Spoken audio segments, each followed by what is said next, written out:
Hi everybody, today we're going to make a super cute and adorable Loch Ness monster cake, so let's go ahead and get started. We're going to take two 6-inch cakes and we're going to go ahead and fill them with buttercream and then pop that in your fridge for about 20 minutes to set up. Then go ahead and pull your cake out and go ahead and mask your cake. I'm masking mine in salted caramel buttercream. You can use buttercream, you can use ganache, whichever you're more comfortable with. And then once your cake is completely smooth, go ahead and pop it back into the fridge for about 20 to 30 minutes to set up.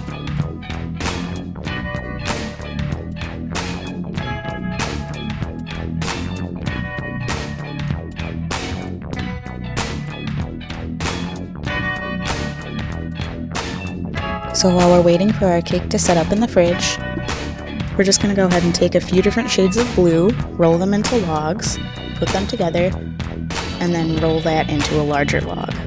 Now once your log is rolled, you're just going to go ahead and twist your fondant, and you're going to keep rolling. So roll and twist, roll and twist, roll and twist. Now once you have the striations to where you want them, you can go ahead and roll it into a ball and flatten it out a little bit. You're going to go ahead and roll out your fondant pretty thin, about 1/8 of an inch thick. And you can flip your fondant as many times as you want. As you can see, I flipped mine a few times to try to see which side has the best looking striations. And you're going to go ahead and cover your cake and use your fondant smoothers to make sure that your cake is very smooth, because there's not anything that's going to go on the sides of this cake. You really want to show off those amazing little striations that you just made. And once you're done smoothing out your cake, you can just go ahead and cut off that excess fondant. You do want a completely clean board so that the next step you don't have to worry about any fondant getting in the way.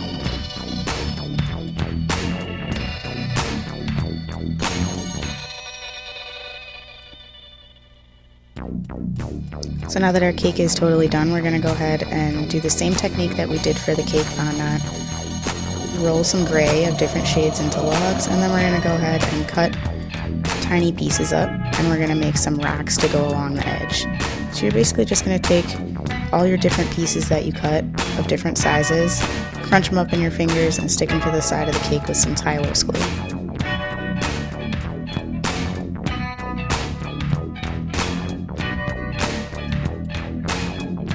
These are rocks, so they're obviously no specific shape, so just crunch them on up and shove them on there.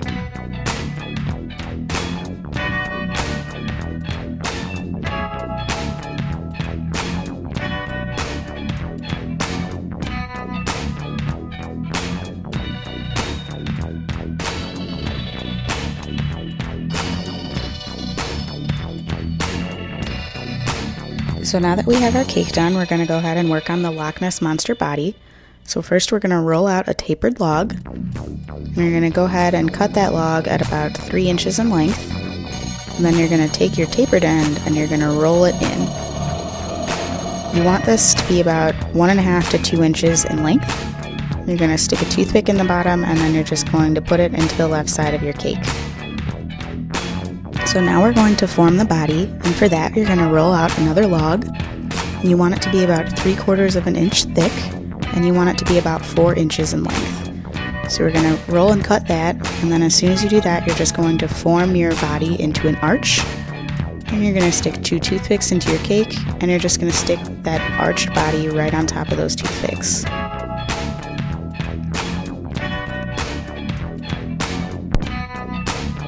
So now we're going to form the body and the head.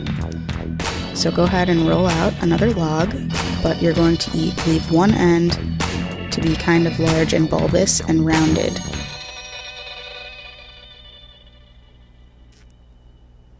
So once you have that bulbed end, you're going to go ahead and fold your head over at about 1.25 inch in length. And you're going to go ahead and squeeze that forehead in with your forefinger and your thumb and your other thumb on your other hand.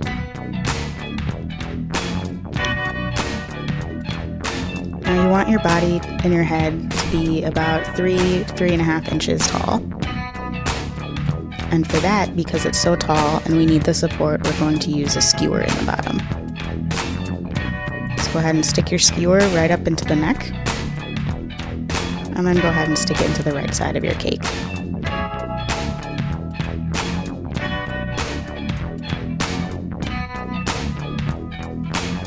So now that you have your neck and head inserted into your cake, we're going to go ahead and make the eye sockets with some sugar shapers.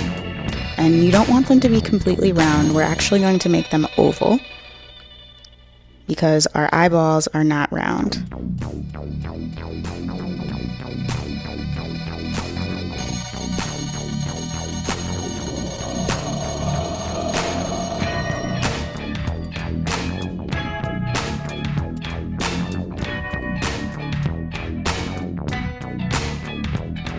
So now we're going to make our eyeballs. So we're going to take a little bit of black and we're going to roll them into balls. Next, we're going to taper both sides of our ball so it's a very tiny little tapered log. And you're just going to go ahead and stick that in the eye socket. Now, I didn't need any Tylose glue to stick it on there because my fondant is sticky, but you may or may not need the glue. So just go ahead and push your little eyeball in there.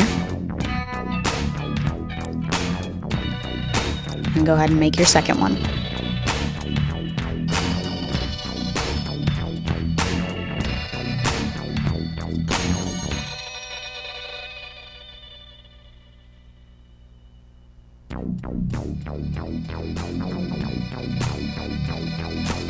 So now that we have our eyes done, we're going to go ahead and work on our eyelids. So we're going to take the same color green and you're going to roll a small tapered log. You want the log to be about 1/4 inch in length and you want it to be very thin. We're going to go ahead and curl both ends. The very curly end is going to go on the forehead and then the other end is going to go down the neck. And make sure you cover both eyelids. And you want to make sure that when you are attaching these that you do cover both eyes in Tylose glue. That is what makes them nice and shiny. So next we're going to go ahead and take a light green and we're going to roll it out very thin and we're going to fold it and cut it into a bunch of small different shape and size pieces. Now you may or may not need Tylose glue for this next part, but you're just going to go ahead and stick on varying different sizes of spots all over the body, head, and neck. This is actually the process that takes the longest, but it does look very adorable when you're done.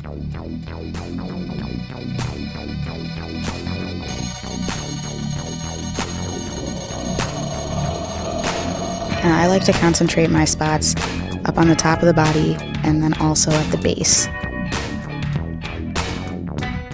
You can put spots all over your sea monster if you want. I just find that it looks best this way.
So now we're going to go ahead and cover our board, and for that we're going to use blue. And I actually just used the leftover blue that I had from our cake. And I'm just rolling it out really thin.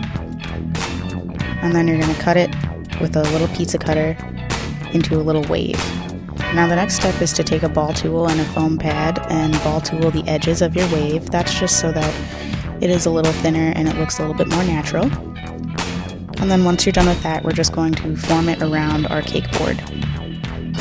Now the reason we ball tooled the ends of the wave is so that we can easily manipulate them without it tearing. So just go ahead and fold it over the rocks so that it looks like the waves are coming over onto the rocks.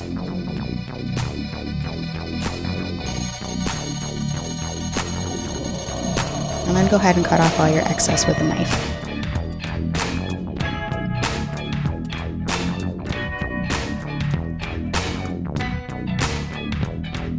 Now once you have all your waves exactly where you want them, you're going to go ahead and take some royal icing and you're going to pipe it on the top of the waves. Then we're going to take some water and a paintbrush. You're going to dip the end of your paintbrush in water and you're just going to pull down on that royal icing to give it a softer look and make sure that it looks like the waves are actually cresting on top of the rocks.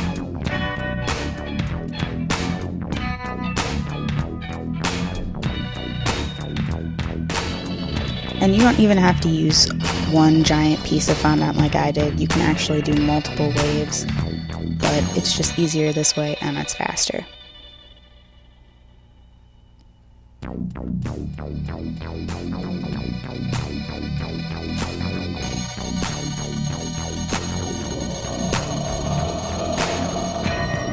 And that's it, guys. I hope you enjoyed this tutorial and I'll see you next time. Thanks for watching.